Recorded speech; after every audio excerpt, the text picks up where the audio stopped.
Hi guys! For today's video, let's talk about Schengen visa. So what are the requirements at tips ko para sa inyo? Kaya if you are planning to come to Germany using Schengen visa, so please watch this video until the end para ma-idea kayo kung paano kayo makapunta dito using Schengen visa. So first of all, what is Schengen visa? For those of you na hindi nakakalam kung ano Schengen visa, Schengen visa is a type of visa that allows travelers to enter and travel within the Schengen area. So, pag na-apply ka ng Schengen visa, kung na-apply kayo ng Schengen visa for Germany, once na-approve, you are also allowed to travel to another Schengen area. So, around approximately 27 to 29 countries yung part ng Schengen area. So, kasama na doon yung Finland, Norway, Switzerland, France, Italy, Austria, Poland, at marami pang iba. So, yun yung kaganda ng Schengen visa if you just want to visit Europa and explore Europa. So, hindi lahat sa Europa guys, part ng Schengen, like ng UK, hindi siya kasama sa Schengen area. Kaya kung gusto nyo mag-travel sa UK, you have to apply another visa. So, what are the requirements? So, let's jump to the requirements para mabilis tayo. So, ang requirements guys ng Schengen visa,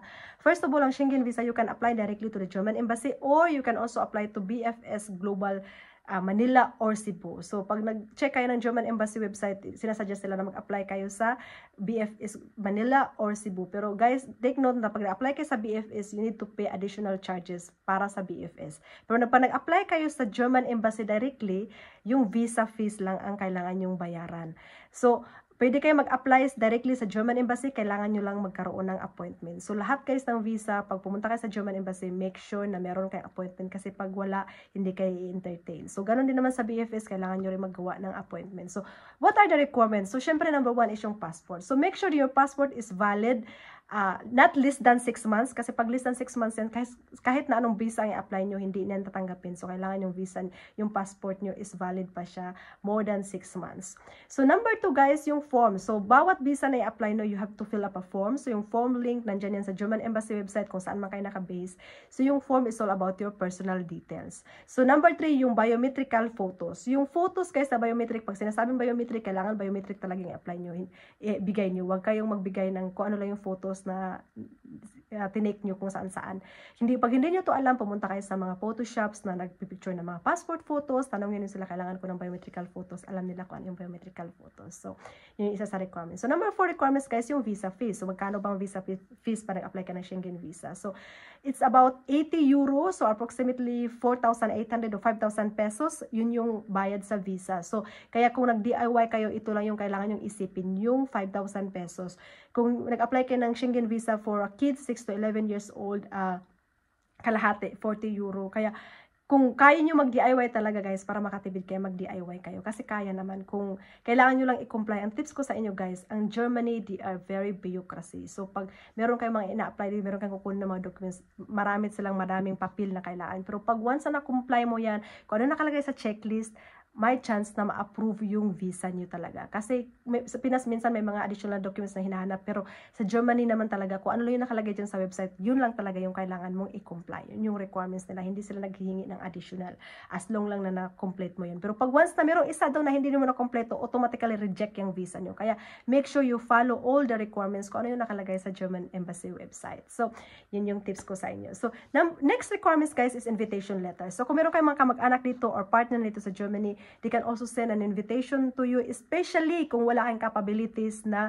i-provide yung expenses niyo kapag nandito kayo. So, yung invitation letter, pwedeng sabihin nung nag-invite sa inyo na, invite this blah blah blah, kung sino yung pangalan nyo, i-invite ko siya dito siya titira sa bahay, ako bahala sa expenses niya, ako bahala sa pag-travel niya dito. So, kasi pag wala pag kayo nyo namang suportahan yung sarili nyo, kung meron kayong financial capabilities, kailangan nyo gumawa ng itinerary kung ano bang gagawin nyo dito sa Europa, saan ba kayo pupunta, kailangan nyo mapakita ng itinerary sa German Embassy to prove kung ano yung gagawin nyo dito sa Germany. So, yun yung tips ko sa inyo. So, the next requirements guys is proof of financial coverage of the cost of your stay dito sa Germany. So, nandito na yung bank statement. So, kung wala kayong bank statement guys, mahirap yun. Pero kung meron kayong bank statement, kahit walang laman yan, as long may transaction. So, yung ginawa ko dati, walang laman yung bank statement ko, pero may transaction siya kasi may work ako sa Singapore. So, meron akong salary na pumapasok every month, meron akong withdrawal every month. So, kahit walang laman yung bank statement nyo, ipasa nyo pa rin yan kasi makakatulong din yan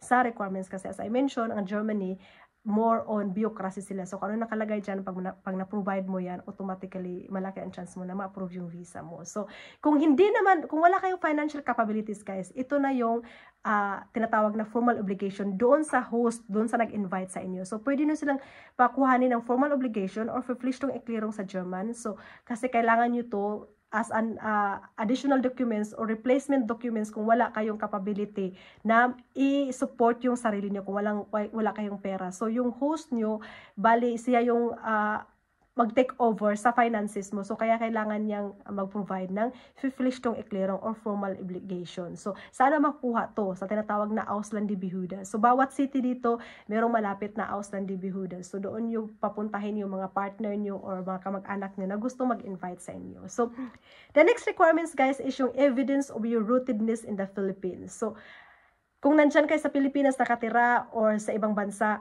kailangan nyo mag-provide ng, for example, work contract, yung bank statement nyo, ako dati nag-provide ako ng S-Pass sa Singapore, IPAS pala ako noon. Nag-provide ako ng pass sa Singapore para mapakita na meron akong rootedness na nasa Singapore ako galing. So, hindi ako nag-provide ng work contract, pero nag-provide ako ng IDs ko, yung resident permit ko sa Singapore back then. So, kailangan yung patunayan kung saan kayo.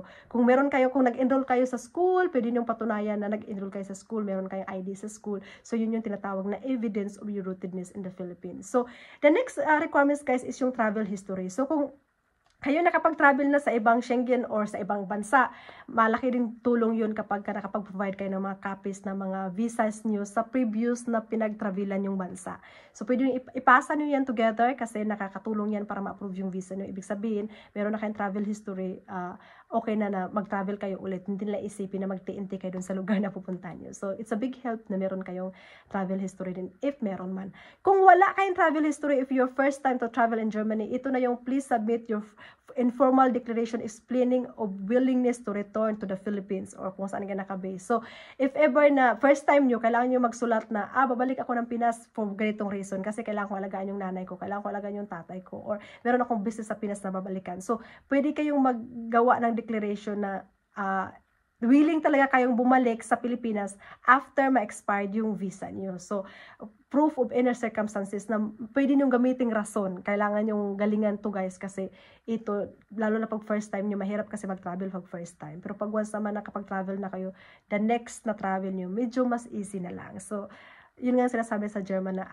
Alle Anfang ist schwer. Kasi ganun talaga. So, lahat ng first time is medyo mahirap talaga. So, yun guys. The next requirements is yung proof of your travel insurance. So, yung travel insurance kasi very important. Health insurance to, guys. So, kailangan nyo magkaroon ng proof of your travel health insurance na approximately coverage siya ng 30,000 euros. So, saan ba kayo makakuha nito? Actually, sa German Embassy website, meron din silang mga list of recommendation ng insurance company. Isa na doon yung AXA. So, yung AXA, guys, is quite known din siya dito sa Germany. So, pwede nyo tanongin yung mga German partner nyo dyan kasi sanay din sila sa mga insurance, so tanongin nyo sila. So, may mga list doon, guys. Pwede nyo i-click yung link ng German Embassy website kung ano yung mga list, ano yung mga recommendation. As long na yung travel health insurance yung kailangan yung requirements na ma-meet yung requirements na 30,000 euro coverage yung health insurance niyo. So, guys, yun lang yung requirements at tips ko sa inyo, guys. Pag once nag-apply kayo ng Schengen visa, huwag kayong kabahan, kailangan confident kayo.